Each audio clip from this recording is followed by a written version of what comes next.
You're listening to the Back Home Network, presented by Homefield Apparel.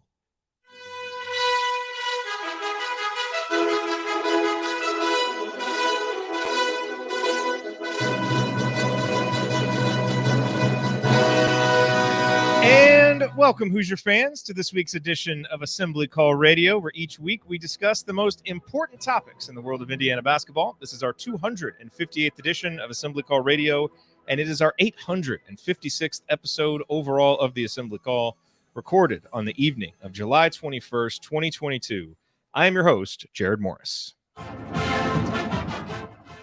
And let's begin this edition of the Assembly Call how we begin every edition of the Assembly Call, and that is with our Hoosier Proud banner moments. And Indiana is the national champion. When it comes down, Indiana will be champion. Smart takes the shot. The Hoosiers have won the national championship.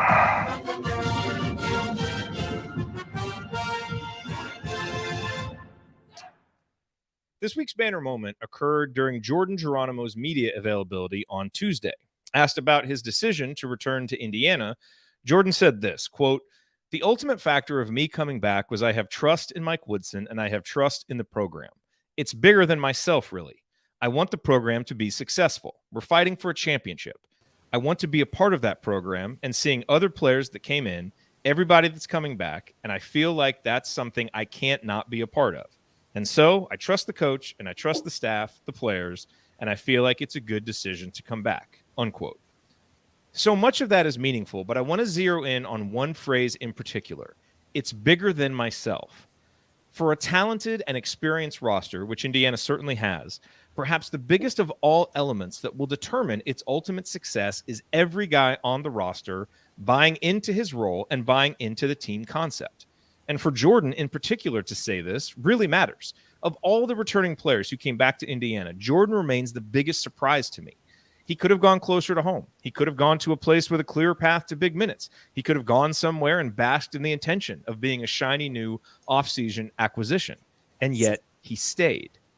And because he stayed, we have every reason to believe that he's being 100% forthright when he describes his belief in the staff, his belief in the team concept, and another important element left unsaid, the power of his relationships with his teammates on what seems like a really tight-knit team. We know that this Indiana roster has all the pieces it needs to be the cream of a rather mediocre overall Big Ten crop. Power of his The two biggest issues that could derail IU's season are a persistence of poor shooting and a talented roster imploding via selfishness. Of course, we won't know for sure until the games start, the minutes are doled out, and the clear blue skies of the offseason are met with the tornadic tumult of the season. But for now, all of Indiana's players are saying all of the right things. And if Mike Woodson has indeed cultivated a locker room full of guys who believe their collective purpose is, quote, bigger than myself, then this Indiana roster will be capable of some special things come February and March. All righty, now let me introduce my co-host this week. First up, he is a longtime high school basketball coach in the state of Indiana and the founder of the world-renowned Delphi Bracketology Club. You know who I'm talking about. He remembers the days when a movie cost $1. Heaven help you if you ever decide to pop your collar. Play hard, but remember, fake hustle is a crime. He's the coach and it's Tonsoni time. Coach, it is Tonsoni time. What's on your mind? Well, there's just a lot of time left till we get the season going. So there's not a whole lot. I do. It is just interesting to see how the coaching staff is attacking this recruiting. We'll talk about that a little bit. I do have, a little more appreciation for Miller Kopp, watching some of his TikToks and the other day he was having a beet mixture juice that looked absolutely gross, trying to get ready for practice. He's a quite interesting follow. And that's the fun part of some of this media. What you said in the banner moment has been said by all the freshmen. You get a good vibe, and all the programs are making sure that there's a good vibe in the summer, but it's a lot better than having some negativity. And, that went out today in the tweet too, other than, the one incident in the spring and an injury to Galloway. It has been a relatively free summer, and fall is getting close. So whatever we can do to get to basketball season needs to happen, because I think we're poised for a good year. Also on the show, taking a break from daydreaming about the Padres trading for Juan Soto. Analyzing players, finding every wrinkle. He hasn't ever hosted, never lifted a finger. He's got all the Well, let me quickly add just one thing about this. Dude just interrupted his own jingle. Ryan, rant, rumination, what you got this week? First of all, just asking for positive thoughts for both Chuck and Diane Phillips, as they have contracted COVID-19 and are stuck at home right now. Man. Less about their health because they're doing well, and just more about just being bored, stuck at home for a long time. So just good thoughts to my parents, who some of you listeners have probably met, and I know you guys all have. And then the other thing I wanted to bring up was Dick People Vitale. responsible for you. I know. How gotta love them, right? Those poor souls who had to deal with me for longer than you guys have. And the other thing I wanted to bring up was Dick Vitale's speech at the ESPYs from last night, and encourage everybody who has not already seen it to go watch it. Very important and kind of crazy that years and years after Jim Valvano's speech, which Dick Vitale introduced him to give that speech, Dick Vitale then gave a speech about his struggle against cancer as well. It was inspiring. It was kind of a modern day version of the Jimmy V speech. And the only difference is that Jimmy V wasn't around much longer after he gave that speech. And I sense Dick Vitale will be around much longer with us, thankfully. Plenty of reasonable criticisms to make about Dick's, broadcasting over the years and everything, but he is a very good man. And I thought his speech was inspiring and will inspire a lot of people and help a lot of people. So please go watch that. Take the 20 minutes out of your night or day tomorrow and watch it, and take to heart what he said. Well said. All right, and we have a special guest with us today, the man behind one of the most beloved IU Twitter accounts and the curator of one of the most impressive personal collections of IU memorabilia you will find anywhere. You can question his choice of t-shirts, and believe me, I am right now rethinking the invite, in fact, to bring him on the show wearing that shirt. But it is Chris Williams, a.k.a. IU Artifacts. Chris, awesome to have you here. Glad you are home safely from your trip. What has been your overall take on this IU offseason? Well, my son was fortunate enough to go to Woodson's camp, and one of the things I noticed pretty clearly was how well everybody was gelling, especially the new guys. I can attest that Malik Renault is an extremely nice young man. He was one of my son's favorite guys there. I just think that, listening to Race's comments when he met with the media and talking about continuity and talking about trust, we heard about trust with Jordan's comments, but I think the second year for a lot of these guys buying into Woodson's, process and approach to it, I think that, you bring in the guys that you have coming in, the Jalen Hood-Shafinos, Malik Renaults, CJ Guns, et cetera, and you put them in with a group of guys that have been playing together for a while, but also are, still, in a continuity state with Woodson's situation. I think and we all hope that it's going to be one of those seasons we can look back on and feel very positive about if everything kind of falls into place. All righty. Well said. I like the new mic, too. You got that crisp audio. Sounds good. All right. Here's what we have in store this week. Segment 1, we'll kick around a few Hoosier headlines. Not a ton happened, but we'll talk about what did. And then segment 2, we have a special treat. It is Hoosier Trivia. And this is why Chris is here. I could think of probably 2 people that I would want to do an episode like this, Chris and Bill Murphy. And so we'll let Chris take the first crack at it. He's got 15 questions for us to answer as we compete for IU Trivia Supremacy. And then in segment 3, we've got a few questions that were submitted by our community members, and so we will answer those. All of that is coming this week on Assembly Call Radio. But first, let's talk about our presenting sponsor.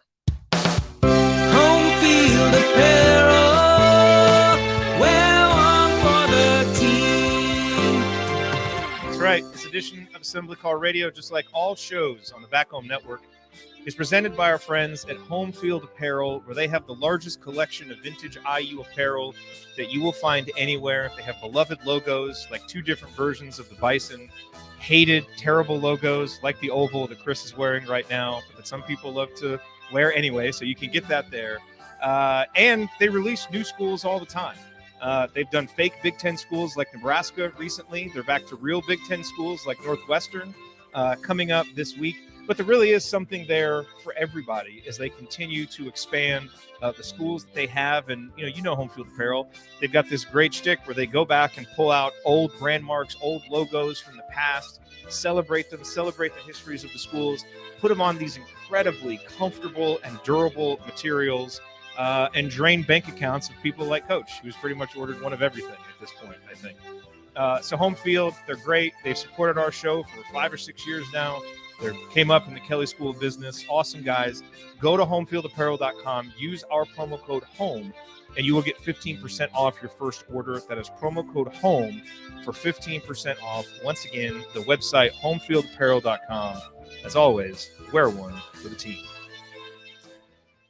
Okay, guys, let's hit a few Hoosier headlines, only a couple of them. The first thing that I'd like to do is highlight Hoosier Ticket Project, which we are all supportive of. Josh Bruick, who founded it, really just doing great stuff with Hoosier Ticket Project. If you haven't heard about it, you know, it started as just, you know, something Josh did with his Twitter account, Martha the Mop Lady, where he tried to help get people who hadn't been to IU sporting events to go. You know, people have excess tickets, they can't go, and he basically matched those people up with people who needed tickets, and a movement began. And so they've made it official. It's HoosierTicketProject.org. It's a 501c3, whatever that thing is, where you can make tax deductible donations. And today, July 21st, is their giving blitz. And so they're trying to raise, what was it? Was it $10,000, Coach? Yep. Yes. So I know as of about 45 minutes ago, they had like 10% of that left. So if you're here watching live and you want to help them get past their goal, you can go to HoosierTicketProject.com. I think the official URL for the Giving Project is HoosierTicketProject.org/giving-blitz. Coach, will you confirm that URL? But you can find it from HoosierTicketProject.org. And even if you're listening to this episode later, it's such a great cause. I know I went and donated. Coach donated. I know Chris has supported it. It's just, you know, what they're doing is wonderful. You know, giving families who maybe don't have the means to take their, you know, family to a game, whether it's a, you know, an IU football game, a basketball game, a women's basketball game, they make it happen, and they're creating indelible memories and really helping us do something that's really important as a fan base, which is connecting to young fans, helping young fans have an emotional moment with IU sports that will help carry them through. And that's meaningful, you know, because that's what's carried us through the wilderness for the last 25 years while the program hasn't done a whole lot, is that a lot of us had those moments early on. And so I think it's great to be able to pay that forward, give that to other folks. So HoosierTicketProject.org, well worth your time and money to support those guys. They're just doing awesome work. Did you confirm that URL, Coach? Yeah, I just put it in the chat blitz. if you want to throw that up on the screen. Oh, yeah. Let's put it up there. There it is. HoosierTicketProject.org/giving-blitz. Let's get those guys past the finish line for their giving blitz. The only other real headline is recruiting. You know, it's a summer recruiting period. I think the Peach Jam is going on right now. The staff is out on the road, 4 deep. Mike Woodson, Yasir Rosemond, Kenya Hunter, you know, the whole staff out there. Brian Walsh, you know, going 4 deep to certain recruits. And a lot of official visits have been set up, you know, by prospects that you've been hearing about. Arrington Page, Jamie Kaiser, a lot of those guys. So there's not a whole lot concrete to report, no commitments, nothing like that. But I think if you're paying close attention to recruiting, you can see the staff really making inroads and getting themselves involved in some heavyweight battles with recruits that a lot of big schools want. And you're going to lose more of those than you win, but the ones that you win can be really impactful for your program. And so obviously Gabe Cupps, Ja'Kai Newton already confirmed for the class of 2023. And it looks like the staff has really zeroed in on getting a big like Arrington Page or Xavier Booker, and getting a shooter. You know, TJ Power, I think, is the pie in the sky name, but he's got everybody in the country coming after him. Jamie Kaiser is another one. But it really looks like those are the 2 positions they're zeroing in on. And if you look at the, you know, kind of the recruiting profiles of the guys who are visiting, they're all guys that you'd want in the cream and crimson. And we know Mike Woodson is pretty good when you get a kid on campus. So anyway, feel, you know, whatever takes you guys have, there's nothing real concrete to say. I just know generally I'm encouraged watching what's happening with recruiting right now. Yeah, Jerod, you're right. Nodding. Yeah, you're right about the big man and a shooter. I think that's been their focus for a long time because Newton and Cups were in pretty early. And I think they've really had a long time to sort of zero in on that. And I remember during the season, I said a couple times, like, they need to get Xavier Booker. They need to get Xavier Booker, like, because of the way the roster was setting up. Now they got Malik Renault, which I think takes some of the sting out of it if you miss on Xavier Booker, but still, you need another big. I think that it's just, with Race and Trace gone, it's just going to be an area where they need to find somebody who can fill that role. Now, a lot's going to depend. I mean, if Logan Duncombe comes out this year and, you know, has developed into a guy who could become a starter frontline big man for you, takes a little bit of the sting out of that as well. But if you can get Xavier Booker, if you can get Arrington Page, like, you've really solidified a balanced roster going forward because they've got the backcourt. And so what they need to do is get a front court, and they still do need a shooting wing, like a pure shooting wing, which is something that's not on the roster, and it doesn't exist right now on the roster. And they've got guys who can shoot a little bit, and everybody's really encouraged by some of the new guys being able to shoot it a little better than maybe they thought, like a Caleb Banks. I mean, he shot well in high school, doesn't always translate to college, but, you know, word is he's been doing really well. But they don't have a pure shooter that you run off screens, find that guy. They have scorers who happen to be able to shoot. And so it makes sense that they want to find one of those guys and find an anchor in the post. Mm-hmm. Any other recruiting thoughts, gentlemen? I think it's just interesting to see if we close on some of these that are getting the real national looks, like the TJ Power kid is blowing up and Duke is involved and all of that. You know, how does Woodson close? I thought, and Booker's another example from Ryan. Those are being, you know, Kansas and Duke and those things. And then, you know, just reading some of the articles recently, the Kaiser kid seems to be a very interesting type of player. He'll be taking a visit. I think he said Indiana and UCLA and making a decision before school starts. So that could be the wing there. But it's just interesting to see how the coaching staff is going about it. You know, we've seen this before with getting finishing second and third with some of the top guys. I have to think that Woodson's going to come in and close one of these deals if it's not this year or next year, because I just think his niche is that communication and that connection to the NBA, and I just think that's going to show up if it hasn't already in recruiting. I'm so ready for Duke to fall apart under John Shire. I'm sick of them. They need to go away now that Coach K's gone. Fall apart, go away. I want it to be a slow death where they have to keep extending his contract because he's not bad enough to, like, get fired, but he's just barely good enough where they have to keep keeping there. Like, not like a Matt Doherty level disaster. No. Because it's 2 years and out. Yeah, like 2-3 years and out. No. I want him on the line for a long time. Oh man, that is funny. All right, cool. Well, yeah, good stuff with recruiting. Hopefully, you know, we just need a couple of them to round out the class. But I think so far you got to be encouraged by what the staff has done and the results Mike Woodson has shown. And now, Chris, I think it's time. You got some questions ready? We ready to go to segment 2 here? Sure. I'm ready when you guys are. All right. So coming up on Assembly Call Radio, we are going to play Hoosier Trivia. Chris has come up with 15 questions to challenge us. Ryan, Coach, and I will battle for Hoosier Trivia supremacy. Coming up next. You don't want to miss it.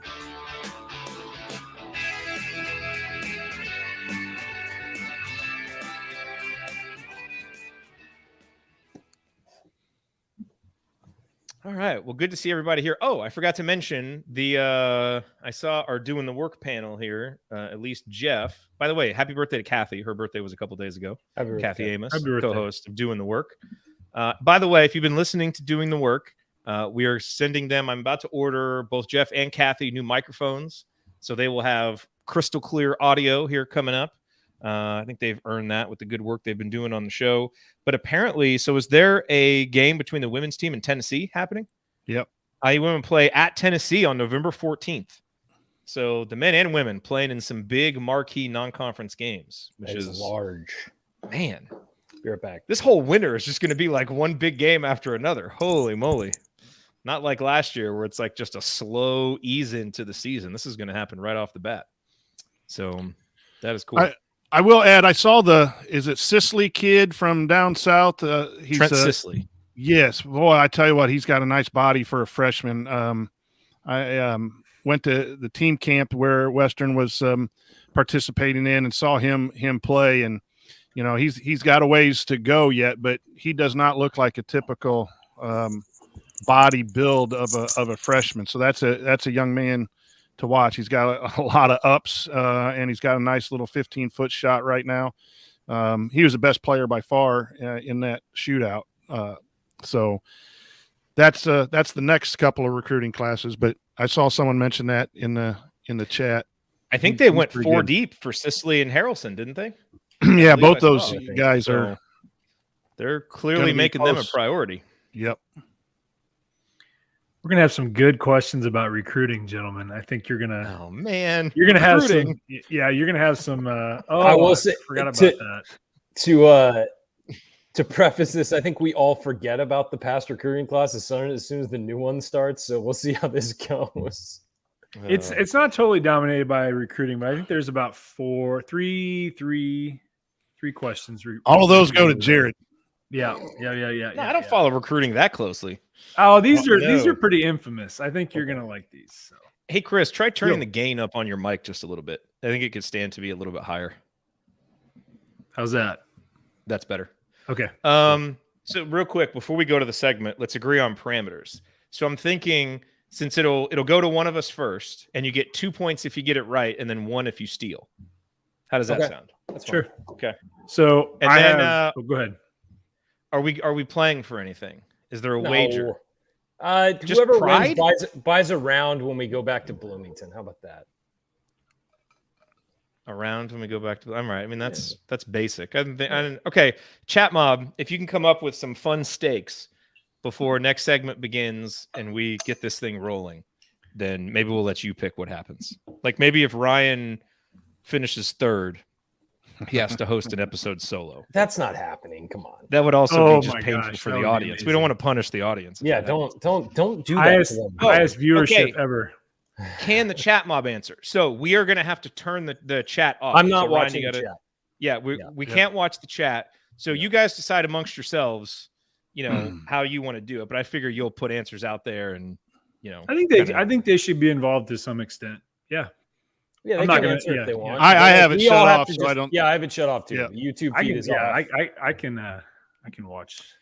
Yeah, since we're not going to be watching the chat, if anything, I'm actually interested what we'll really know. Like I honestly am. That's why I was prefaced. My memory is so bad. Yeah. I was prefaced by saying because I had guns blazing when Jerod first came out with this, and he's like, yeah, let's pull it back a little bit. Let's just go Crean to present. Yeah. Because my mind was going berserk and going crazy. Yeah. But I think these are going to be very doable. I don't think you're going to be stumped. I trust you. But, so. Yeah, so right. we'll plan to do more of this in the future. So chat mob folks, if we can think of a cool way, if it goes to well, if we can think of a cool way to involve you, or to maybe get the chat mob to have their own competition while this goes, we'll brainstorm that too. Yeah, we may be able to do some. I may have some giveaway ideas we can do for some stuff. Ooh. So, we may have some. Winner gets the Cheney needs one sign. Wherever the heck it is, we might I think that just needs to be on a T-shirt and be done with it, and then everyone who's age 38 to 42 can just go nuts on that. So, I think if I ever found that, I would frame it and give it to Calvert. Is what I would do. Just say like, maybe can we meet for lunch and I'll give you this sign or something. He has the ball still. He has the ball. I know that. Does he? Yep. It's awesome. Yep. So, all right. Let's get to segment 2. Here we go. What order are we going in here? Well, hold on. Let me do the intro. Okay. All right, cool. Here we go.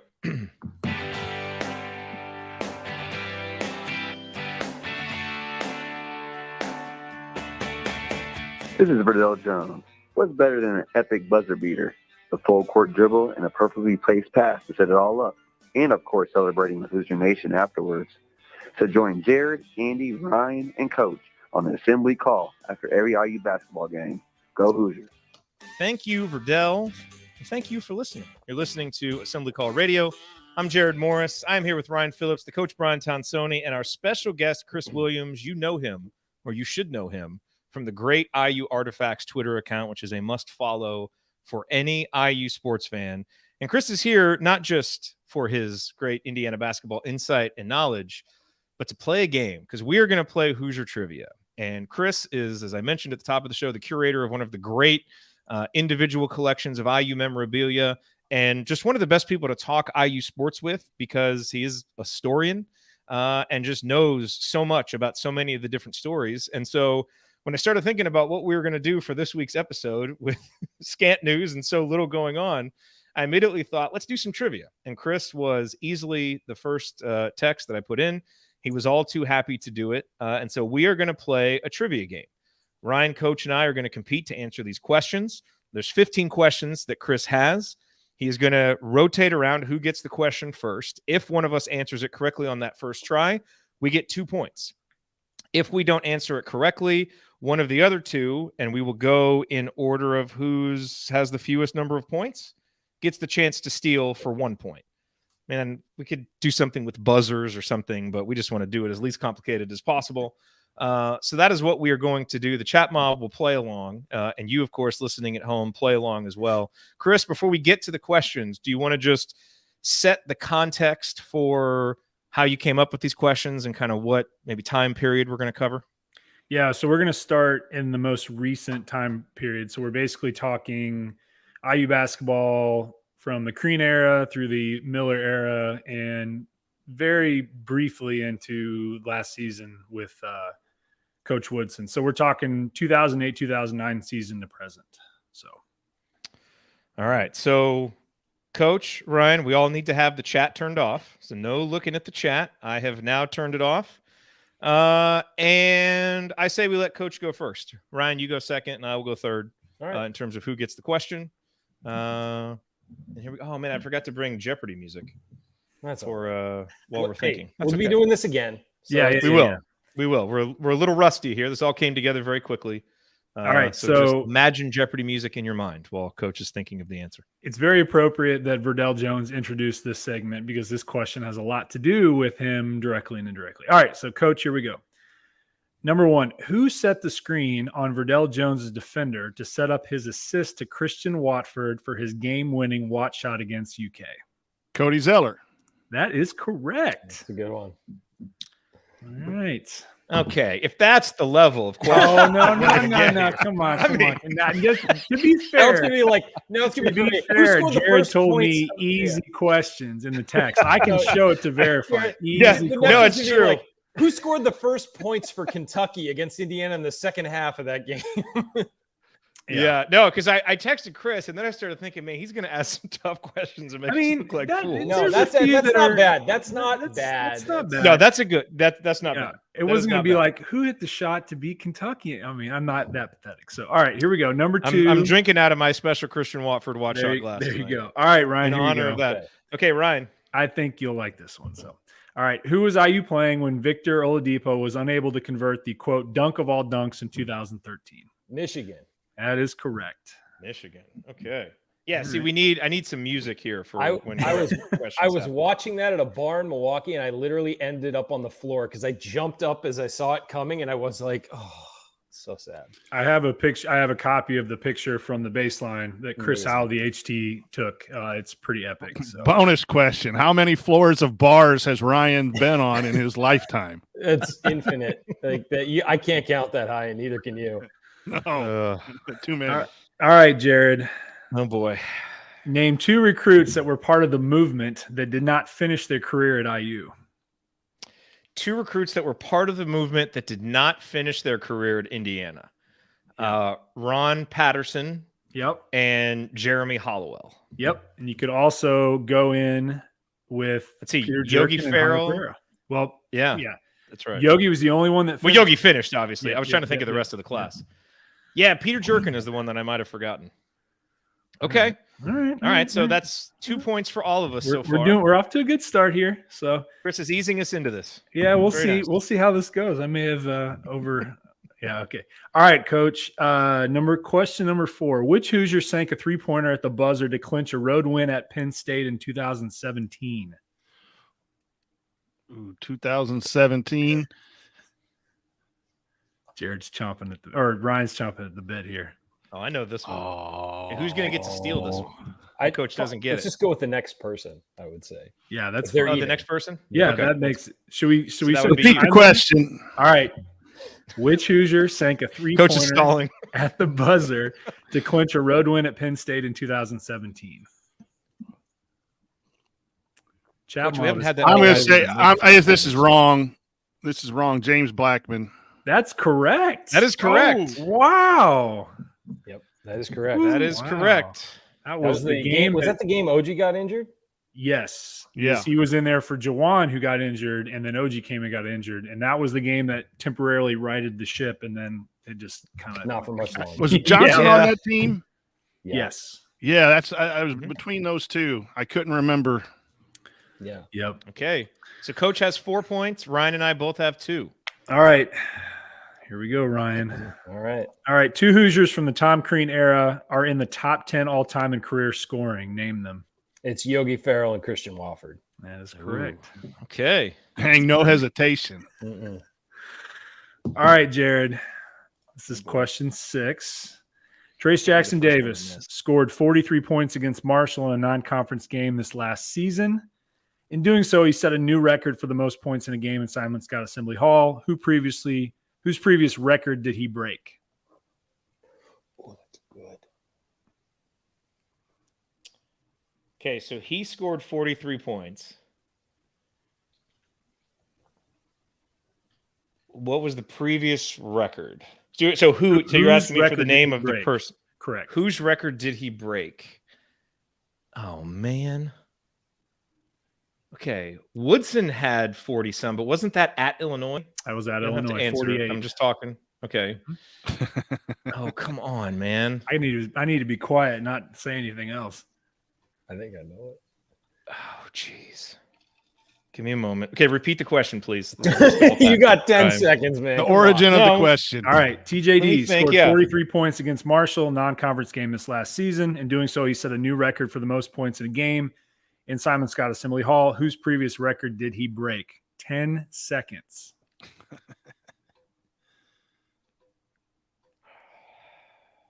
Steve Alford. That is correct. Now I'm gonna throw something in, and I'm gonna add 2 separate questions for. Was it a point 42? each. Did he score 42 points? Yes. Alford? Okay. Now I'm going to give Coach a chance to answer the question. I'm going to give him a point if he gets this right. All right. This is a secondary question. So Steve Alford scored 42 points in 1987. Who were they playing when he scored 42 points, Coach? You get a point if you get it right. I'm giving you an extra chance to be a little bit. Wow. You were in school at that time. That's why I'm asking you this Yeah. question. That means that I have no memory of it whatsoever other than that night. You were at Nick's at the game, Yeah, watching the game, exactly. Illinois? right? Close. Michigan State. I was going to say I have a guess. Oh, no. Sorry. I thought it was Sorry. Michigan. Jeff I remember Marlowe in the chat got that right. they so. showed highlights of that in the Yep. on that Yep. game. Okay. All right. Coach's Who's 4 to 4 to 4. Who I held avoided- that? How many did Kitchell have? 41, 40? 41? 41. Yep. All-time record's 56. So Yeah, that's- Rail, but right? Yeah, And that's Rail just at twice. Assembly Hall. Yeah, because That's Rail did correct. it at the field house. The old Yep. field house. And then I think the away record, the visiting team, Sean Respert, I think had 40 for Michigan. All right. State. I watched that game as a kid. I was Oh, there. yeah. I was at that game. All right. All right, Coach's turn. we're back with Coach. All right, Coach. Question number 7. Which player during the Tom Crean era was affectionately known as the Tipton Tornado? Derek Oh, geez. Elston. Coached against him twice. Got good beat thing I- twice. The thing I know for next time is I'm going to make harder questions. So that's all Yeah. right. that one fell in my lap. there are some coming down the road that are going to be a little harder. Chris, so. you know you're in trouble as a coach when Derek walks by your coaching office in high school and my boys run out and ask for the opposing team's autograph. It's a long night on the All right. court when that happens. All right, Ryan. This is question 8.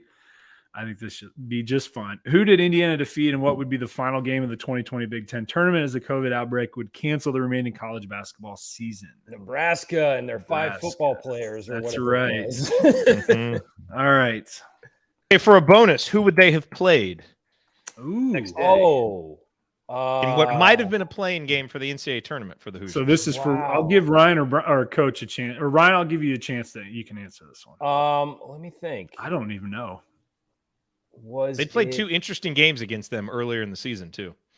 Was it? It's going to be Penn State. Yes, Penn State. I'm going to give Ryan a point for that. Yeah, because Penn State was a higher seed that year in the tournament, right? Yeah, that was their good year with Patrick. Yeah, that's right. Yep. All right, Jerod. Which big man recruited by Crean in 2010 was denied NCAA eligibility due to previously enrolling in a European university, starting his 5-year clock for Division I participation? Good one. Wait a second. Read that one again. I was looking at the chart here. Which 2010? Which big man recruited by Crean in 2010 was denied NCAA eligibility due to previously enrolling in a European university, which started his 5-year clock for Division I participation?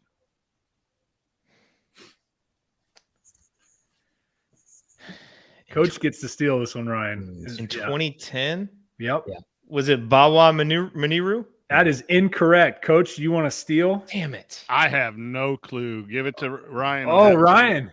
Guy Mark Michel. Mark Michel. Oh, that's right. Let's go. Damn.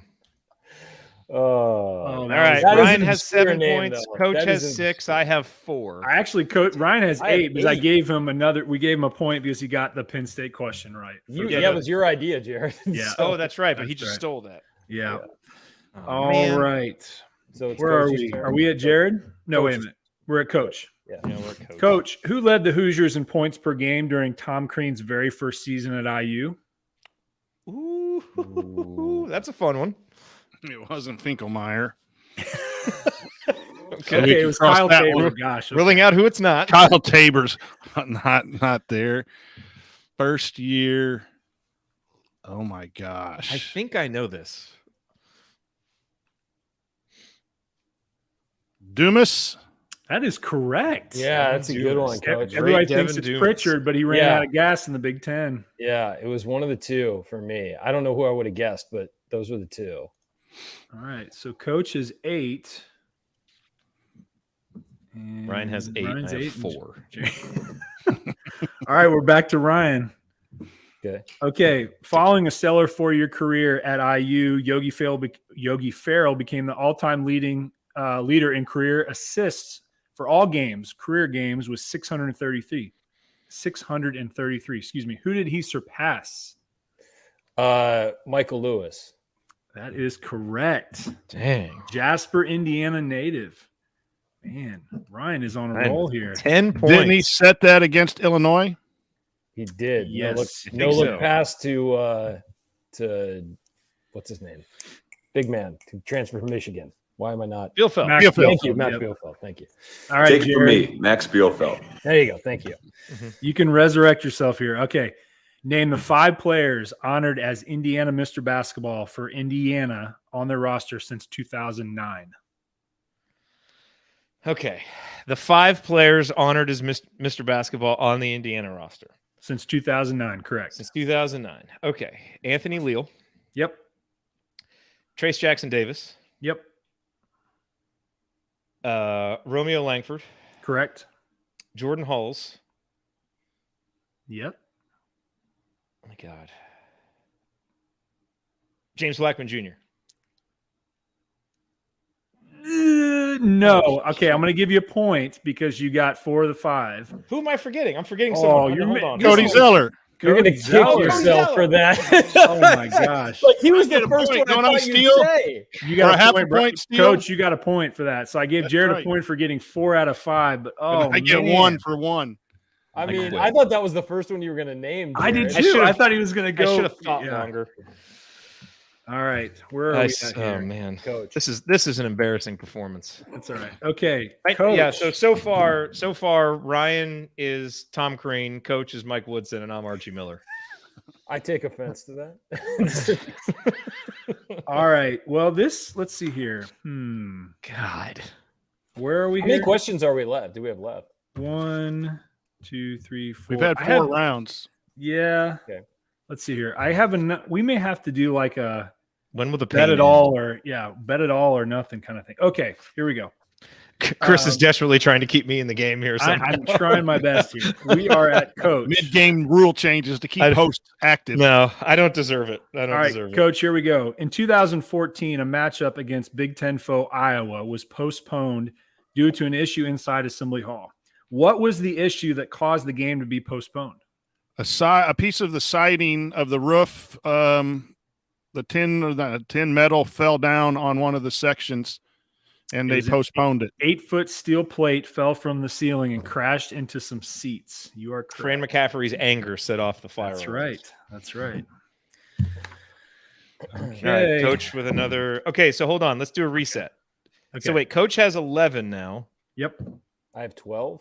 Ryan has 10, 12. but one more chance. I'm done. And So you Jerod need has to 5. Only because you gave me partial credit for forgetting Cody Zeller. All right, Ryan, here we go. Okay. In a 2018 non-conference game against Jacksonville, Juwan Morgan became only the second Indiana player in history to do what? Triple-double. All right.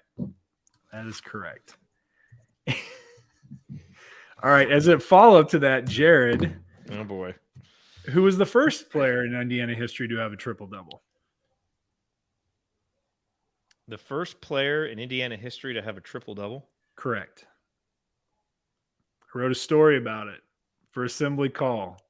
I posted about it He doesn't numerous read. times. I know Wait. he does. Yeah. No, I do. I edit every single one of those. I'm Wait a just second. kidding. I'm kidding.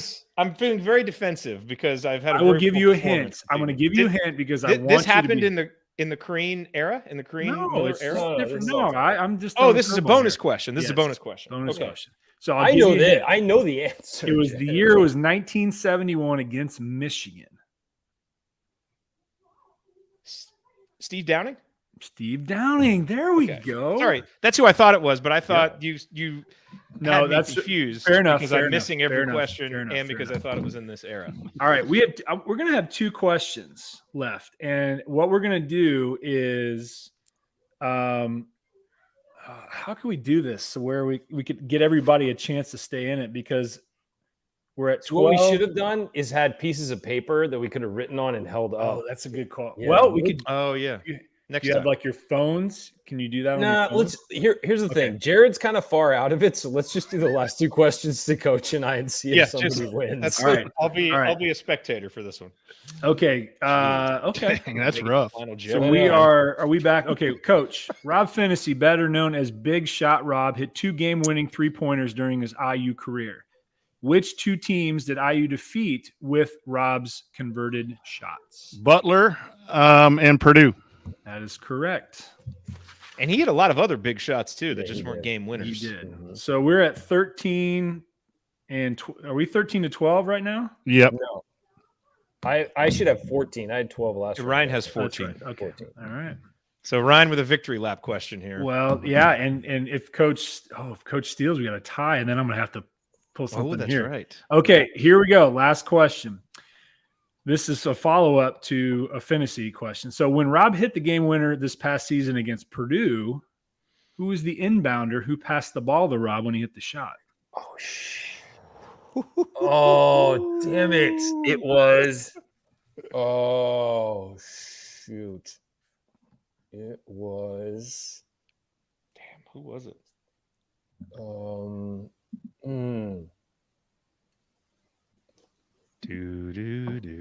Is it Trey Galloway? Wow. It was Wow. Trey Galloway. I mean, that makes sense in doing so. Give For the man some reason his that just due. came to me. I don't know why. I was originally thinking it was Race, and then Trey Galloway just came to me. Well Wow. done. All Thank right, you. Give the man his so due. it's That clear was, that was a good performance, Ryan. that was. Thank you. So, do I need to make them easier than Jerod for next time? Is that I didn't miss one. I mean, I I'm missed- happy with it. I forgot that Cody Zeller was Mr. Basketball. So Yeah, no, that's- you don't. How need to did you make get it so easier. far ahead, Ryan? I didn't miss one either. I stole a couple. I stole. He Guy stole Mark a couple. Michelle, and I Yeah. stole. That's right. You another- stole the one I had an opportunity to. That's Yeah. right. You had Yeah, 3 I stole steals. one more. Yeah. All You right. gave me a so- bonus for one of mine too. Yeah. So. I did. Yes. So All right, we are playing this again. Well, have that it game was in that game was my- reffed like Bo Borowski was running this show. What I we think should once- do, what we should do next time is I'll get like whiteboards Yeah. and just write, and then 1, 2, 3, and hold up our answers. I think we should just do the 1992-1993 season every Yes. time, and then Jerod Yes. will dominate. Yes, right in my wheelhouse. Uh, Absolutely. All right, that was fun. Chris, Yes. thanks for doing that. Hopefully Thanks for doing that, everybody Chris. enjoyed that. I feel good about it. I don't know about you guys. I feel good about it. It's This segment was an awful mistake, and we will never do it again. those are my thoughts on it. All right, coming up here on the assembly call, I try and pick up the pieces of my broken ego after that awful performance in Hoosier Trivia, and we answer questions from community members. That's next. Stick with us.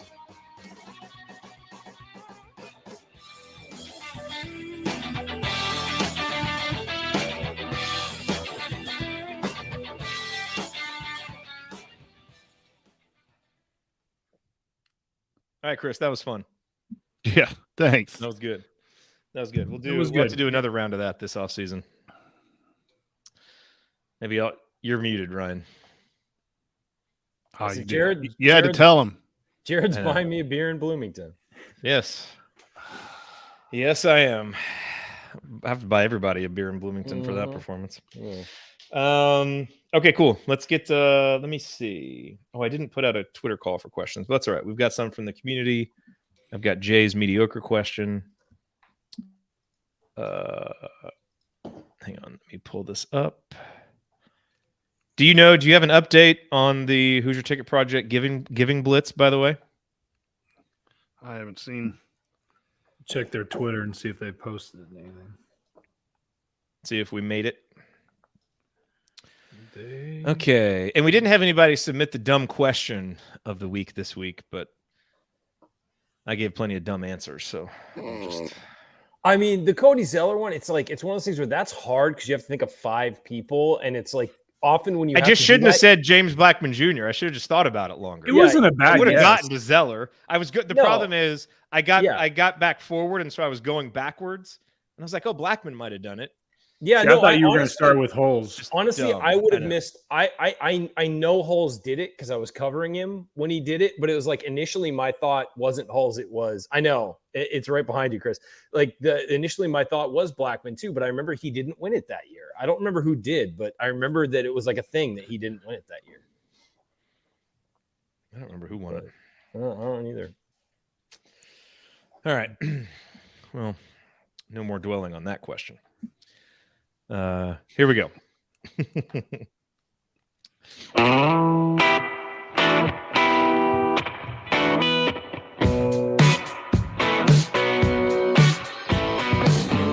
Hi, it's Thomas Bryant. What's the only thing better than being Kentucky in the NCAA tournament? Celebrating it with friends afterwards. Join Jerod, Andy, Ryan, and Coach after every IU basketball game. Go Hoosiers. Thank you, Thomas. Good luck New saving Los the Angeles sinking Laker. ship over in Los Angeles. Finally giving LeBron at least one piece that they need, a big man who can shoot. Never should have gotten rid of him in the first place. Less than 500 left for the Hoosier Ticket Project. All right, if you're in the chat mob, if you're listening to this or watching this tonight, let's help those guys out. $500 more to get their goal of $10,000 for Hoosier Ticket Project. And again, if you're listening later, obviously you can donate later as well. But let's help those guys reach their goals. I am Jerod Morris, here with Ryan Phillips, the coach Brian Tonsoni, Chris Williams, a.k.a. IU Artifacts, who just led us on a riveting game of Hoosier Trivia. Like the good host that I am, I stepped aside and let the other two gentlemen compete for the title, declined to answer questions. Maybe I'll play next game. We'll see. But it is time now for our mailbag. We got a bunch of questions that were submitted, many from our community. One good one just submitted by someone here in the chat mob that we will tackle for the dumb question of the week. But let's start here how we always start. It's not that good, but it's not that bad. It's Jay's mediocre question.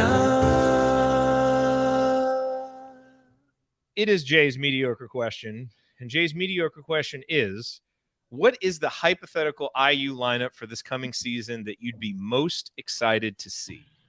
Who would like to take a stab at this one first? Hypothetical lineup. So not necessarily like who you think should start, but just, a collection of 5 guys that you'd be really excited to see on the court and see what they could do together. I can tackle this one, Jerod. I'd like to see Jalen Hood-Schifino, Caleb Banks, Malik Renault, Tamar Bates, and Jordan Geronimo. I want a small, fast lineup. I just want to see it. I think it would be fun to see them in an early season game kind of get to run with each other. Because I always like seeing the younger guys all play together. And I think that would be a really fun group to have together because of ability to score inside and out. And you put Renault at the 5, Geronimo at the 4. I know he's not young technically anymore, but he's sort of that athletic, fits that mold. So I would say those 5 would be really fun to watch run with each other for a while. Mm-hmm. To go along with that, I'm interested to see Hood-Schifino run the show. What he can do. Is it the same as when X is in? If X has foul trouble or just X is getting a rest and Hood-Schifino takes over that point guard role, does the offense flow like it has with X? If it does, then Indiana's going to be a real tough handle. And so that interests me. Obviously, I've been pushing the Caleb Banks. You get a 6'7" guy who can shoot the 3, who can put it on the floor and get to the rim and do a variety of things. Interesting to see him. And then Tamar Bates, if he's good, I think Indiana's going to be really, really good. So, there's a lot to choose from this year that can make you excited. But I think the real thing is that there was a different phase in point guards last year. There was the very cautious, defensive-minded Rob Finney. There was the aggressive X when he was at his best. Indiana was really, really good. Can Hood-Schifino be more like X early in his career where he is really getting the ball to the right people, scoring when he needs to score, and defending at a high level? That's one, and then put 4 guys around him. I think if Geronimo is going to be sliding over to the 3, which is probably the best thing that makes sense. I mean, it's a possible. I think that is intriguing with Bates and with Hood-Schifino. I don't know. I think you could potentially see Renault taking some time from Geronimo this season. It's from what I've been hearing in practice is that Renault's kind of dominating Geronimo quite a bit. Yeah, his legs are like tree trunks. He is a strong young man. So that's going to be interesting. And I don't think we're going to see much of. We could see much of Renault and Trace together, but I don't know if that really makes a ton of sense. But there's a lot of options. There's a lot of pieces. I think you're going to see some guys, unfortunately, kind of fall in the background. I don't know if that's going to be like an Anthony Leal. Galloway's role is still kind of interesting. I don't know what's going to happen there because unless he comes out and shows that he can shoot the ball, we know what he can be on the floor. We know he can be a defensive-minded player. He's a leader on the floor. But if you're going to be out there and you can't shoot the ball, it's you're not really helping anything out there at that moment. Just a quick thing to echo what Chris is saying. When you talk to people about the team right now, all people want to talk about is Caleb Banks and Malik Renault. They don't want to talk about even like Trace or Race. It's all Caleb Banks and Malik Renault. And, maybe it's just because they've surprised people with how good they're playing. But, that's what they want to talk about. They don't want to talk about X. They don't want to talk about J. That's somewhat natural this time of year. course, if you have a good freshman. Yeah. But it is a sign that those guys are legit. It's the shiny new thing that everybody wants to talk about. But I would say that is who everybody is whispering about is those 2 guys. We know what Race is going to do, and we know that everything is waiting for the same. Everybody's waiting for the very same thing with Trace, and that's whether he can step out and shoot the ball. Everything else we know about him, we don't. It's not going to be a surprise that exactly. It's about the new guys on campus that are going to surprise you or are going to do the exact same thing you expect them to do because of what you've heard about them. Yeah. So that's just I keep hearing it. I don't know if we'll ever see this lineup together, but it would be fun to just see a small shooting lineup, like really small, like Caleb Banks at the 5, Miller Kopp, maybe even CJ Gunn, and then X and Hood-Schifino, or maybe even Tamar if his shot comes around. Just all 5 guys who can shoot the 3. We haven't seen a lineup like that in forever, and I would just love to see it just see it in the right matchup. Now we're going to. So Jay and I, this question, we had a fun text exchange about this because the full question that he asked was, "What's the hypothetical IU lineup for the coming season that you'd be most excited to see?"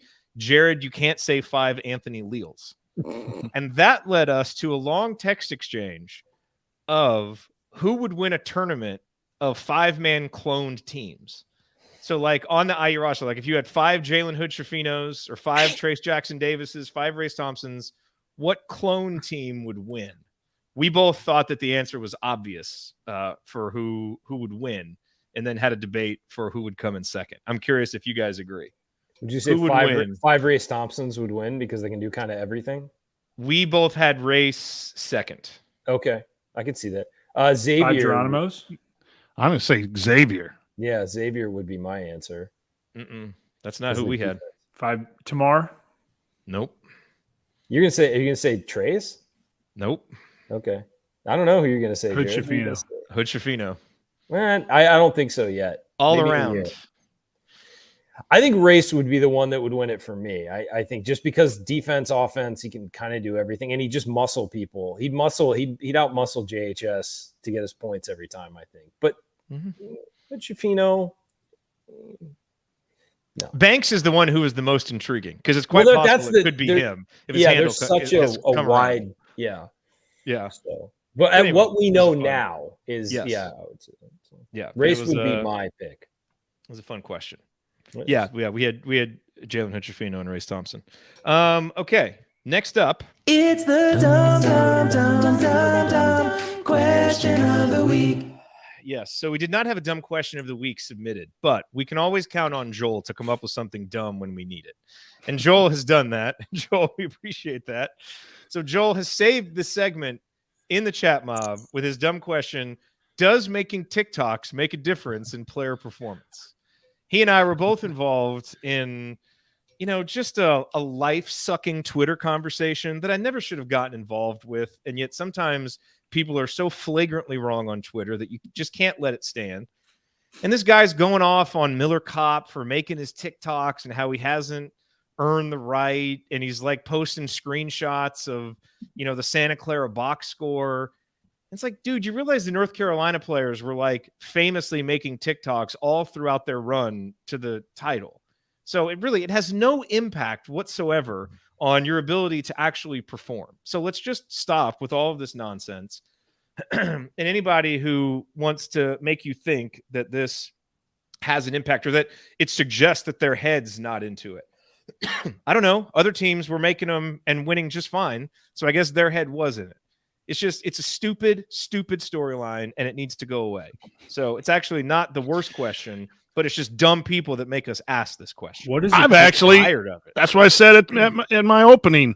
I got a little more appreciation for Miller from watching his TikToks. You get to know a little bit more about the guy. Is it going to help him make shots? No, being in the gym is going to help him make shots. But my goodness, it's what young people do. We don't have to understand it, but it's what they do, and it takes very little time.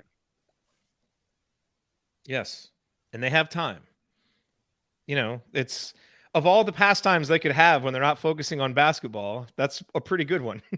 There's lots of other things they could be doing. So anyway, thank you for submitting that question, Joel.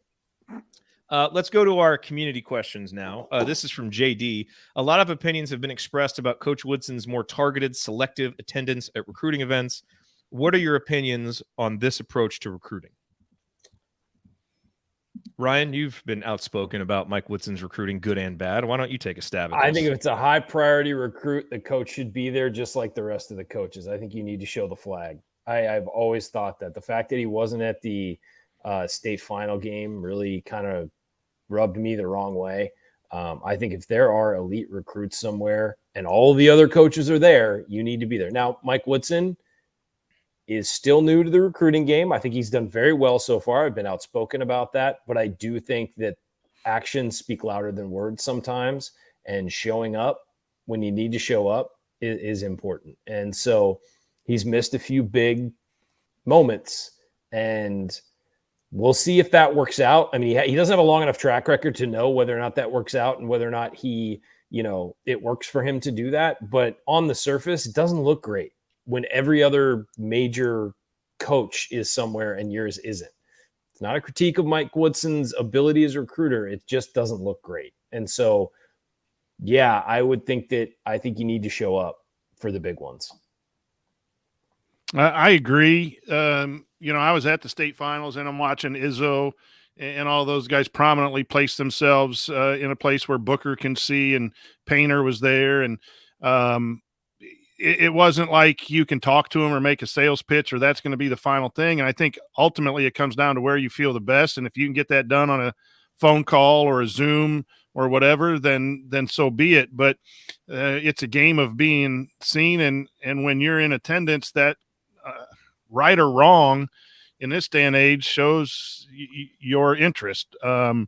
With that being said, I do think Coach his strength is talking and communicating and being honest.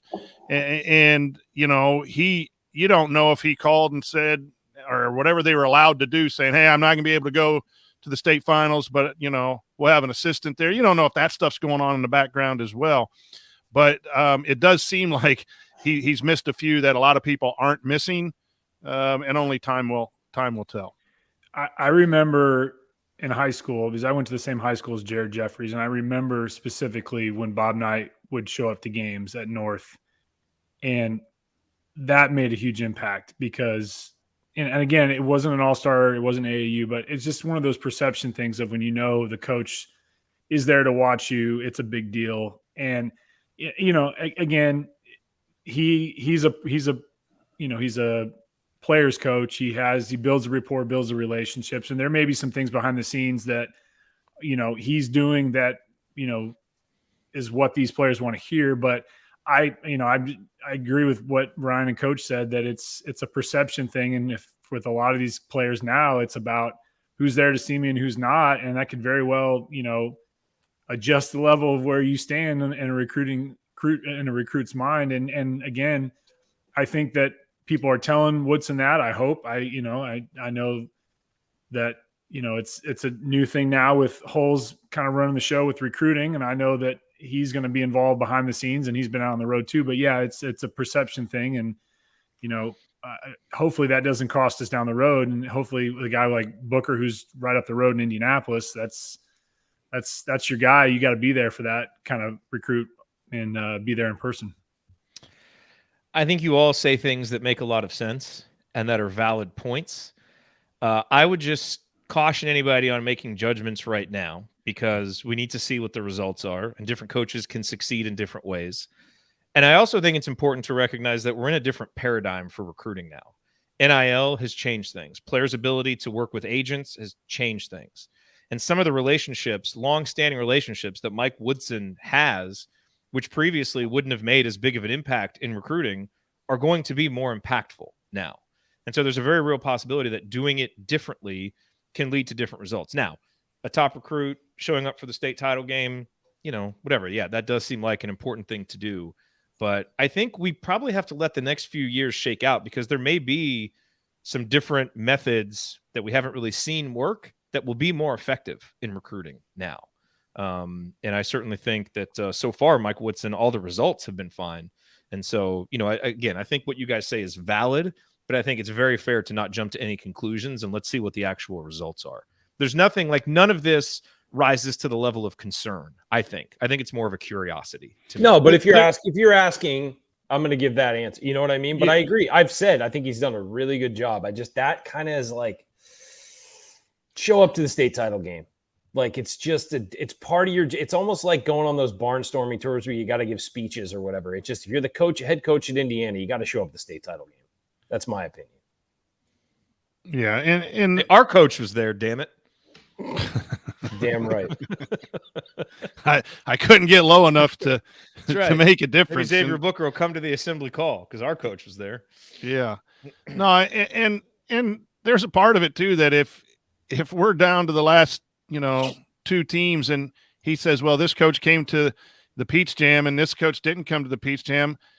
Yeah, you want that guy because he's good, but do you really want that guy? I mean, if you've given him your sales pitch and you got him on for a visit, and those things I think matter a heck of a lot more than that sit by the court in an AAU game in Atlanta, Georgia. So if he's going to decide to do things differently, missing some of that stuff, is a lot better than not being there on an official visit or not making a phone call or not staying in contact. So there's a lot of things that we don't know that go on, but I would think that until things drastically change around the whole paradigm of college basketball, you need to show up where your competitors are showing up, especially with the big guys. So. Okay. Next up, this is from Jeff. He says, could you explain how scholarship offers work? Maybe most fans know this, but I confess I'm still confused. All programs offer way more player scholarships than they have open. It can't just be the first offers that accept, because you could find yourself with a more desirable recruit being shut out because there is no scholarships left. Are there specific rules, or is it just worked out with some kind of, quote, gentleman's agreement? And we hear often, is this a committable offer or a non-committable offer? Either one of you guys want to take a stab at defining those terms and kind of how this works in practice? Well, a scholarship offer these days essentially means we're interested in you, essentially. And there are offers where it's like, we're still evaluating you, but we are an option for you. Let's see how you do. There are also a lot of offers are, please commit to us. I mean, it's, but all of them are contingent. But at any time, you can cut off the scholarship. It's not like if the guy accepts it, it's ironclad. Now, if a guy accepts an offer that you give him and you say, no, you can't commit, it's a possibility you ruin the relationship with his coach, with his AAU team, with all of that. So you always have to have an open communication with them. And a lot of times they'll straight up tell a kid like, hey, we're waiting to find out on this guy. We really like you. We don't have room. But if this guy goes elsewhere, or if we decide we don't want him, you are our next choice. And so there is a lot of open communication about that at the good schools. I mean, the schools that do it right. But yeah, and let's say it's not, I don't think it's nefarious to have these non-committable offers, because it works both ways. And the players can use that offer as leverage elsewhere. Yes. They can tweet it out. So it often gets painted as like, ooh, this bad school doing all this. It works both ways. If Indiana comes in and offers a kid who's got low, mid-major offers, other schools are going to pay attention to that. What they see in him, and they're going to start looking at his film to be like, do we need this guy? Like, we haven't been looking at this guy.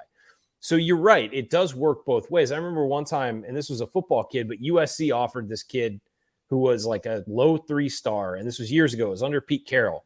Big Ten power USC. Big Ten power USC. Within 2 weeks, he had offers from every other Pac-12 school, because they said, we got to take another look at it. If Pete Carroll sees something, we got to take another look at him. And so you're right about that aspect.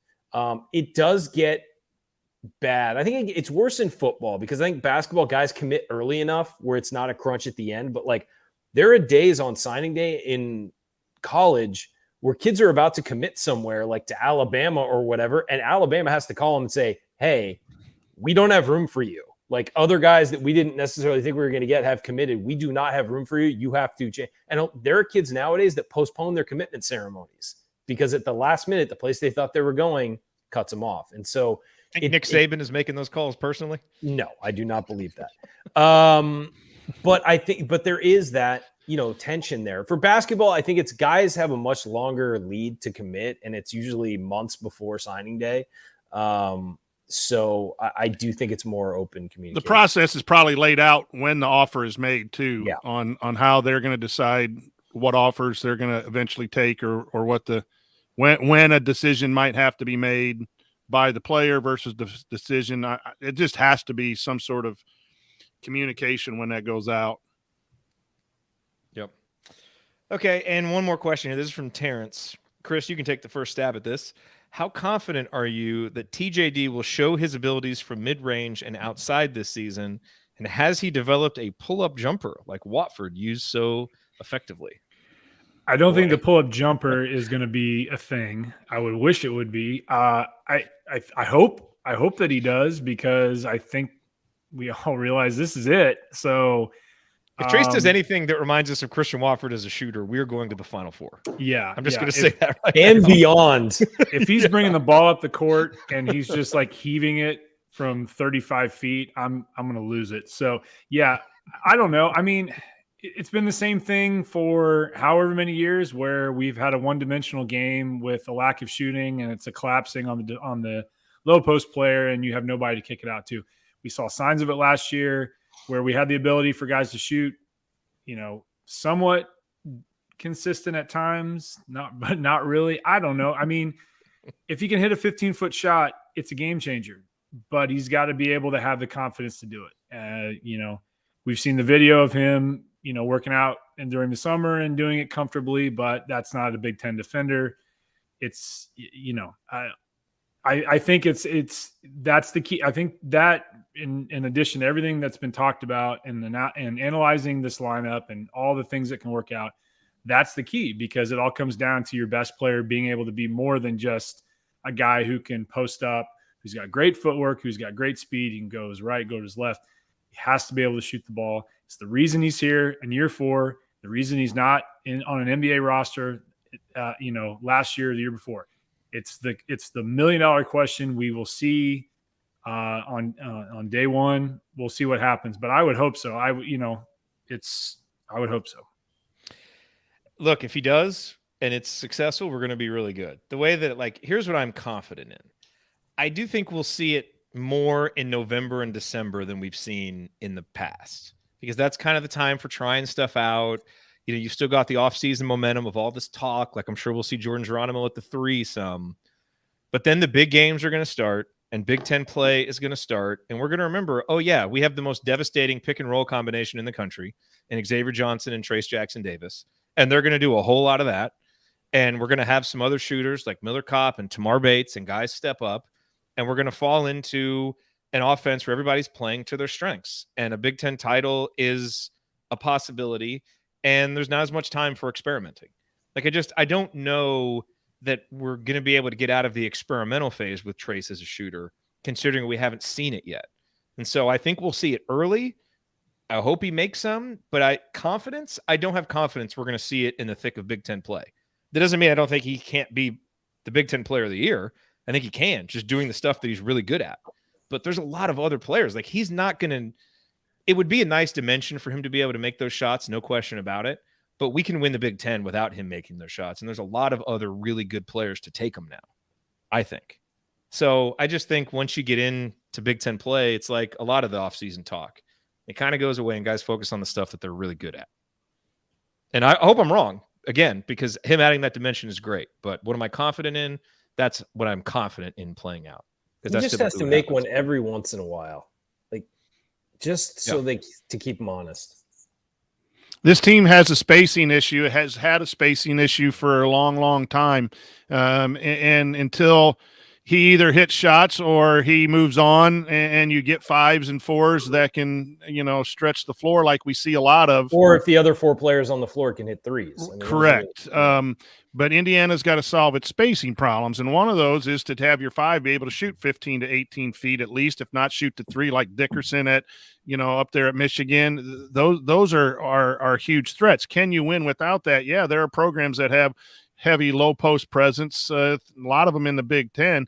It's just not where college basketball is on a regular basis. I think the ability to post up is vital, but the ability to move your post men too, to post different people up and to have other people shoot. When he's in the game, and he's going to be in the game for 32, 34 minutes, he's really, when you want to post race, that's real tight of where he can play. So his ability to shoot that makes us better. Can we win without it? Yeah, I think the roster has been improved quite a bit, but I'm hoping he hits at least 1 or 2 a game would make Indiana better.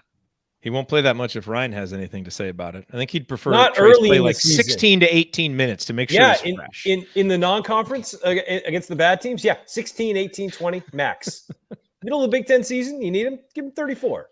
But that way Mike Woodson can keep his point total down so he won't no more surpass him on the 39 minutes against Marshall. I don't want that. Yeah, but Trace set a record. Yeah, but he had 29 or whatever at halftime. I understand. Marshall have to do that. Okay, last question to get us out of here. Ryan, if you have to go. But here's the last question. I posted this in the community, and it started some really good discussions. I'm just curious, we're in the heat of the offseason here, lots of time out mowing the lawn, thinking about, the team. I'm curious if you guys have any hot takes. Maybe they're lukewarm right now, but kind of hot takes brewing that you would like to workshop here late on the assembly call? Most people have probably, stopped listening. They probably stopped after I forgot about Cody Zeller winning Mr. Why would they Basketball because ever they were do that? disgusted. Weird. So for those who are left, do you have any hot takes that you'd like to workshop and maybe just put out there and see what the response is? I'm just curious. Some little feelings that you have that, maybe you think are not the most popular, but you're starting to feel pretty strong about them. Because I have one. You want me to lead off? Why don't you start us off, Jerod? Here's what I think. All right, here's what I think. Based on stuff I'm hearing, conversations I've been having, and just my belief in the talent of all three of these guys. I think come February and March, the trio of Xavier Johnson, Jalen Hood-Schifino, and Tamar Bates is going to be the undisputed best backcourt in the Big Ten. And I think it'll be a top 10 backcourt in the country. Wow. And I think that because of all the good stuff I'm hearing about Jalen Hood-Schifino, I think X can already be a part of that. He needs to have it complemented by a guy like Hood-Schifino, but if we see mostly the X we saw at the end of last year, he can already be a part of that. And I think with Tamar having another year, being refocused, and we all believe in his talent, I think those three guys can be really dynamic. Now, that's the idealized version of those three guys, but I think there are a lot of reasons to think that could come through. Now, part of that is the Big Ten doesn't have many good backcourts. But the other part is I think all three of those guys are really talented and their skills mesh well together, especially if Tamar's shot comes around. So as much as the talk is about IU's front court, I think those three guys can be really, really good together.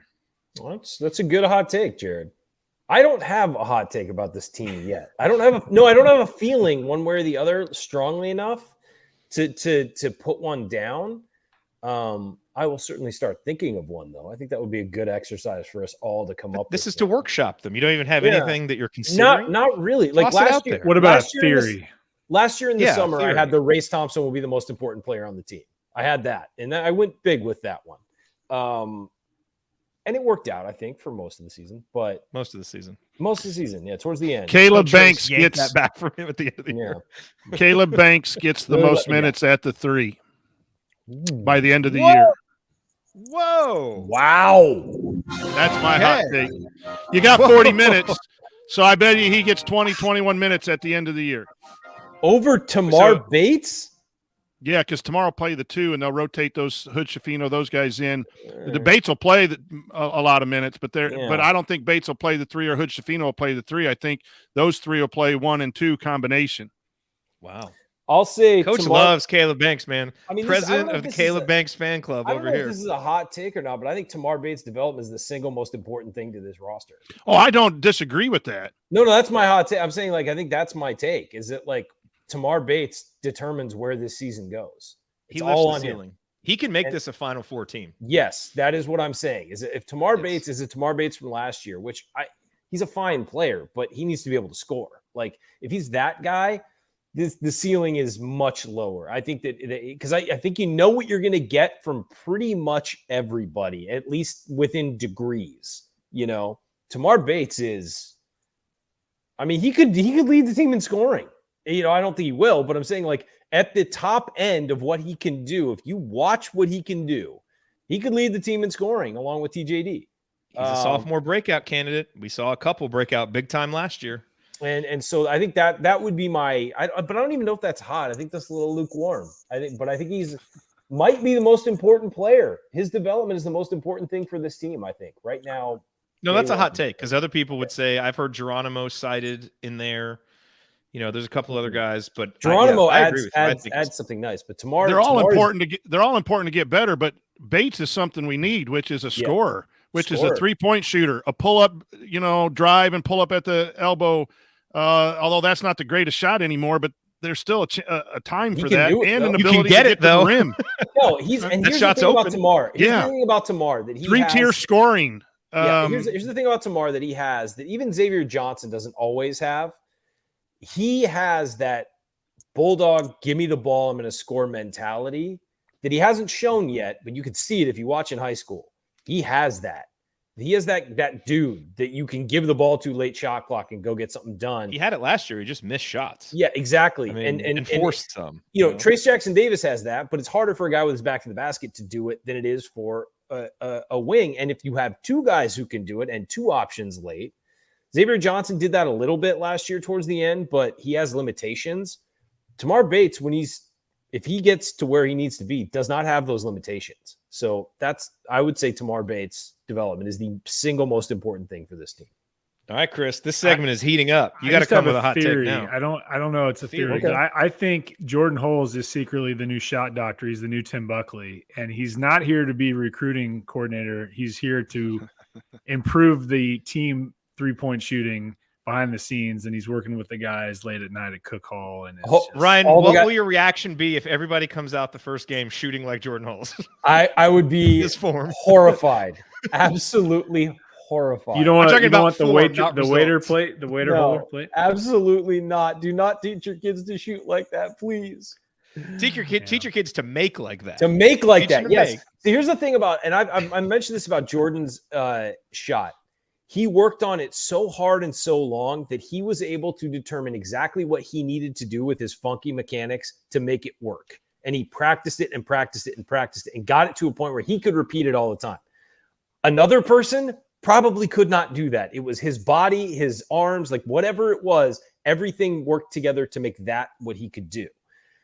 That's not going to work for everybody. And so that's why we always talk about it, coaches, that if you have good mechanics, it's easier to fix things. If you have bad mechanics, it's impossible to fix things. It's hard because to break it down, it's just hard to break it down and start it up again. And Chris, you would know this, like a golf swing. Every time if you break down a golf swing and try to fix it, your scores are going to be awful for a while until you get those reps in. And it's just hard to reteach. By the time they get to college, it's about grooving and like you said, taking whatever you have as a shooter and just repping it out and trying to make the shots go in. I'll say this about Jordan, and Jordan is an example of, and again, he made it work for him and was amazing. He's one of my favorite players ever at IU. Like, I loved watching that kid play, and I love watching him play in high school. I was lucky enough to get to cover him when he was a sophomore. Like, I loved watching that guy develop and play. But he is an example of what happens when kids who are too young shoot long distance shots, because they have to do something because they're not strong enough in their arms and their wrists to shoot from 3 or from longer distance. And so they find ways to do it. And you'll see kids, you'll meet kids, you'll play with kids at like the Hyper or whatever, who use their whole body behind the shot. And it's like, that's not a basketball shot. That is a shot put. Like, because they started doing it when they were so young and it's so funky. So what I always tell people who have kids who are playing, do not let your kids shoot outside of 10 feet until they're in like 8th grade, because you're not strong enough to shoot the ball from that deep in a smooth motion. You have to like wing it from the side of your body. And that is when you develop those bad habits. The real young play with the smaller basketball too. Yep. I think they should do smaller basket, and they would fix that if, as you're coming up, the basketball gets bigger but they use the 7th, 8th grade, getting to the regulation ball. And that would change it. But the ball is too heavy for kids who are, 2nd, 3rd, 4th, 5th, 6th grade, because they use the college ball at that age. And, it's too heavy. 5 minutes questioning Jordan Hole's shot mechanics, a real high point here on this. I mean, call. I just said he made it work for him, Jerod. Send this to the expert. You said this is a hot take segment. There you go. Okay, here's my last segment. Okay, so here's my last fun question for you on the topic of shot mechanics. Okay, Ryan, you can go first with this. Okay, you have been tasked with improving someone on Indiana's shooting percentage by, say, 10 points for next season, and you're going to get paid $1 million if you succeed. So you want to pick the guy with the best mechanics that you think you could help the most. Who are you going to, and don't pick, not like CJ Gunn or like already a good shooter. Right. No, I get what you're saying. Who are you going to take? Like, who do you think is a shooter who struggled but has the most fixable mechanics? Tamar Bates, and I'm just fixing his feet. He doesn't face the basket. We've talked about this a number of times. His feet are sideways. A lot of guys do it these days because, again, they're probably shooting from when they're too young and they need to get their, get more legs behind it. But if you, the simplest thing when you're shooting, face the basket, square your body to the basket, and jump where the ball is going. It'd be like throwing a baseball this way with your body going that way. Like you wouldn't do that. And so we talked about it with Christian Lander as well. You just square yourself to the basket and jump where you're going. It makes it so much easier. Like, try it. Go out, get a basketball, just put your feet this way and jump to the side while you're shooting straight, and then turn it and jump towards the basket when you're shooting straight. It's night and day. It's simple. It's like throwing a pass. You want to square yourself to the person you're passing to. Like, it's that simple. And so I would fix his footwork. That's it. I think he's got a great release. I think he gets good rotation on the ball. I just think his footwork is off, and I think he's jumping sideways. He's jumping sideways, and he's having to overcompensate with his release. Chris, who would you pick? Oh gosh, there's an easy answer here too. Another easy answer. I'm gonna pass and let Coach take this one. I'm gonna go with a hard one. I think I'd want to try. I'd want to try to work with Galloway. I couldn't. I'd kill myself. I know, but what it looks like to me is he plays the game at a high level of speed, and then when he shoots really deliberate. His form isn't great, but it's not awful either. And he's in the gym shooting all the time and doing all the pre-shot work and all of those things. To me, it's just a case of exploding on the way up, using that ability to explode and get his feet into it and get the ball above. He shoots a flat ball, and to shoot with confidence. And I'm sure Coach Woodson, who again is a great communicator, is trying to work on that. You saw at times the ball go in a little bit more.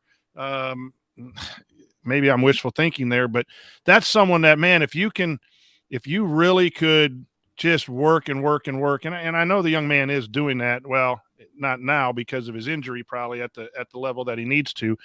But that would be a fun win if you could win that one and improve that to just a satisfactory mark with all the other intangibles that he brings to the team. That would be something you'd put on your coaching mantle. That, hey, we really made a huge impact with his shooting ability. But for me, there's a lot to. Sometimes the fun part is coaching when there's a lot to fix, but it's harder to do it. I'm not sure I would be successful. I'm not saying I would. I'm not promising I would be successful, but it would be fun to try, because if you do get someone who competes like that to a better level, then that kid's happy, and you as a coach, man, there's nothing better than that. But there's an easy answer here. I think I'd want to work with Miller Kopp and work on staying straight, because he's a great free throw shooter when he keeps his body straight, and I feel like when he's struggling, he fades a little bit. He turns on a shot. Did you see a recent picture with him in his shot form? His shot, it was exactly what Ryan was talking about. He ended up like this. I said last year during a game, when he times that twist perfectly and releases it before he starts this, it goes in. But when he, it has to be exactly perfectly timed or else it's off. But the easy answer here is Race Thompson. His form is actually not bad. You Correct. just have to work on him not rushing it and focusing. And also sometimes he takes too much time. Just getting him to not think about it. Get it in rhythm and go. Because that's deliberate. There's too many deliberate shooters. Yeah. And if it's because they're thinking about it. That's what it is. I mean, your good shooters have no conscience. Just Race Thompson is the guy on this team, though, who's the most likely to increase his percentage. I mean, because the form is already there. It's just about confidence. That's a good point. Okay, well, we solve things. So, coaches, give us a call. We'll be happy to come in and do some shooting clinics. Not that they'll do anything. We'd be happy to do. Not that they're not doing it already. Mike, I'm still available, man. Just give me the call.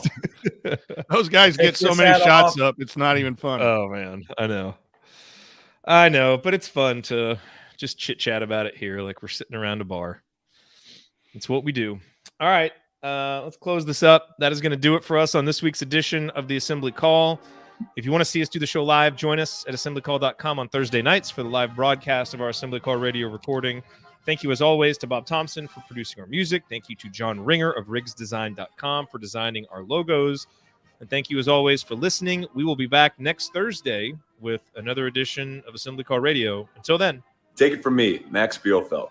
Keep your calves flexed, your elbows in, and your eyes on the rim. And go Hoosiers.